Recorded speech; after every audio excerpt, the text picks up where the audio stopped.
Nedaudz pastāstot par šo iekārtu, tad mēs savā uzņēmumā, kā par mani kolēģi, vienmēr domājam par to, kā pacientiem padarīt vieglāku dzīvi, tajā skaitā pieejamākus un vieglāk pieejamus kvalitatīvas veselības aprūpes palīgu līdzekļus, kas palīdz uzlabot veselību.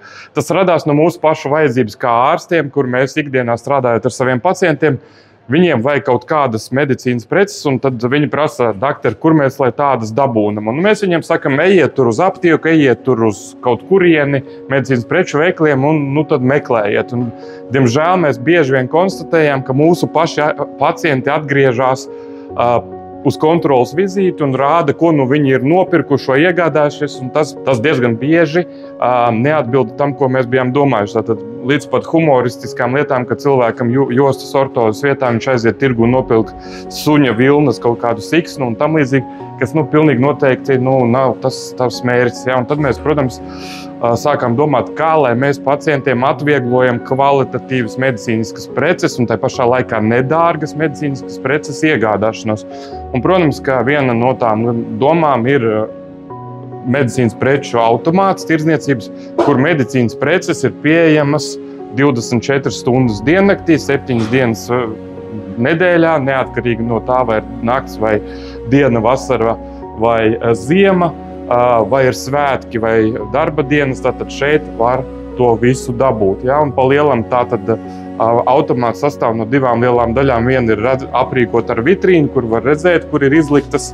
Tātad kopumā automātā atrodas tādas lielās preču kategorijas ir pārsienamais materiāls, šinas, kruķi, ortozes. Un tātad aparātam, kā jau minēju, ir divas daļas. Viena ir aprīkota ar stiklu, kur var redzēt, un otra daļa ir aprīkota līdzīgi pēc pakamāta principa ar durtiņām, kur atrodas lielāka gabarīta preces. Piemēram, kruķus, kurus nav iespējams ievietot tādā parastā veidā. Ja?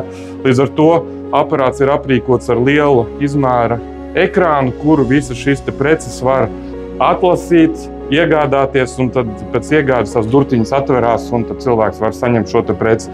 Mēs ceram turpināt attīstīt ciešā sadarbībā ar bērnu slimnīcas speciālistiem, lai mazajiem pacientiem un viņu vecākiem būtu tās lietas, kuras 3 naktī varētu būt vajadzīgas, ja, un citkārt nav dabūnamas. Labās ziņas ir tāds, ka var samainīt darba dienā, darba laikā. Mums ir birojas Domzīme noliktava, kas atrodas ļoti netālu ģeogrāfiski no šejienes. Šeit visur ir arī norādīti telefoni kontaktā, tad nevajag baidīties izmest naudu. Ja tā prece beigās nedara, tad viņu var samainīt pret citu izmēru vai tam līdzīgu, vai analogu, kas der.